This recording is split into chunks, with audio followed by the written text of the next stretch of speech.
Et bien bonsoir, aujourd'hui on se retrouve pour un nouvel objet insolite. Et aujourd'hui je vous ai présenté, je vous demandais quelle était la particularité de ce briquet. Donc comme vous pouvez déjà le remarquer, c'est évidemment un Silver Match comme poudre, comme on peut en trouver très régulièrement sur les vide-greniers et internet bien sûr. Mais celui-ci a une particularité, c'était une série, on va pas dire limitée, mais une série spéciale du Compood. Du coup, si je mets un Compood, un autre grand Compood à côté, vous devriez voir assez vite ce qui diffère de l'un et de l'autre. C'est cette espèce de petit carénage ici. Voilà, je sais pas si on voit la différence bien, comme ceci. Ici, nous avons un rajout, un carter autour de la tête. Et qu'est-ce que c'est? Tout simplement, c'est la version, on va dire, tempête du Compood. Ce qui veut dire qu'en théorie, selon Silver Match, on peut du coup allumer ce briquet par grand vent. Voilà, c'est le principe de celui-ci, parce que normalement, évidemment, donc, si on a ce briquet classique, on l'allume, un coup de vent, et bien sûr ça éteint. C'est un des problèmes des briquets à gaz à flamme comme ceci, bien sûr par rapport à un Zippo qui lui tiendra mieux le vent.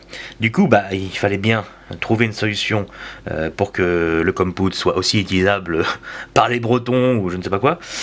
Du coup, ils ont sorti cette version là. Alors comment elle fonctionne? Tout simplement, c'est avec l'ajout de cette pièce que je vous ai montré. Et en fait, donc là si on l'allume comme ceci, on a une flamme normale. Et en fait, tout l'intérêt vient de cette petit clapet, voilà, qui va venir, je vais vous montrer, hein. Il suffit de le tirer avec un ongle. On va venir lever une cheminée, grosso modo, protection de flamme. Et maintenant que c'est levé, on a un appel d'air en dessous. Je ne sais pas si vous voyez la fente qui est dessous. Et maintenant, on va avoir une flamme différente. Alors, ça va pas être flagrant à la caméra, mais croyez-moi, la flamme devient plus bleue que jaune. Du coup, elle tient mieux. Et puis, bien sûr, on a une protection au vent. Voilà. Alors, ça, voilà, comme vous voyez, ça fonctionne pas particulièrement bien. C'était pas une très grosse réussite, faut être clair. C'est pas très efficace. Mais en tant que pièce de collection, c'est vraiment intéressant de trouver cette particularité.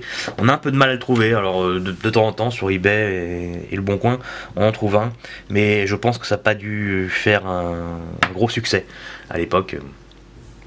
Je pense que voilà. Autrement, à l'intérieur du briquet, on retrouve exactement les mêmes composants. C'est vraiment uniquement la tête, voilà, la tête, et uniquement d'ailleurs ce petit carénage autour du mécanisme qui change tout.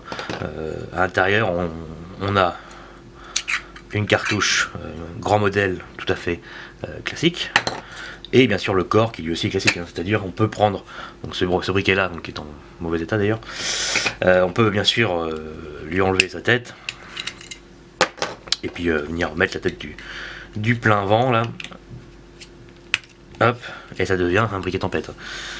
On va essayer avec une autre cartouche, on va voir si ça change quelque chose. On a vu que les deux briquets fonctionnaient. On va voir celui-là.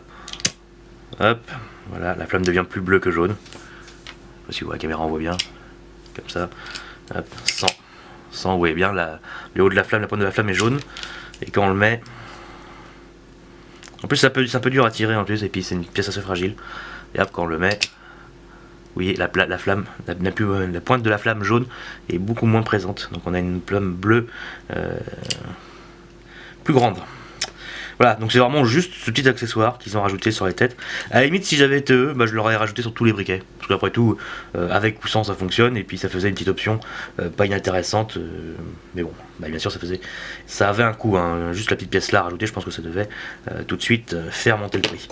Hop, je vais remettre celui-ci parce qu'il mérite pas évidemment d'avoir cette tête là. J'ai la chance d'en avoir un avec un corps de briquet sympathique. Donc c'est un petit lézard marron, voilà, un peu comme l'habillage d'un des briquets Silver Match Compood de table que je vous ai présenté il y a quelques semaines, quelques jours, je ne sais plus, je n'arrive plus à suivre ce que je fais, et du coup on va le remonter tout simplement. Est-ce que c'est marqué quelque chose dessous? Non, on reste sur les mêmes écritures. elles sont pas toutes marquées comme ça, les cartouches, ça dépend de l'époque. Donc c'est marqué Made in France, propriété de Silvermatch, remplissage interdit. Alors c'est marrant parce que propriété de Silvermatch c'est rigolo parce que en fait les cartouches là on les jetait. C'est-à-dire que je comprends de mettre ça sur un but à bloc flaminaire là, comme celui-ci. Hein. Là aussi ça va être marqué que ça appartient à Flaminaire. Mais c'est logique parce que ça c'est comme les bonbonnes de gaz pour la maison, c'est-à-dire vous achetez une consigne en fait. Vous n'achetez pas la cartouche, vous achetez une consigne. Du coup le bidon, la bonbonne en elle-même reste la propriété pour la maison de but à gaz, Antargaz, Total Gaz et compagnie. Et là la cartouche restait bel et bien la propriété de Flaminaire. Mais pour Silvermatch, les cartouches n'étaient pas récupérées par Silvermatch, enfin je ne pense pas, hein. En tout cas parce que à ce que j'ai lu, est-ce que les témoignages que j'ai entendus, non, on allait chez le buraliste, on achetait une cartouche et on jetait la cartouche, et puis point final quoi, donc je vois pas trop l'intérêt. Hop, voilà. Donc un petit Silvermatch comme poudre, tempête, plein vent.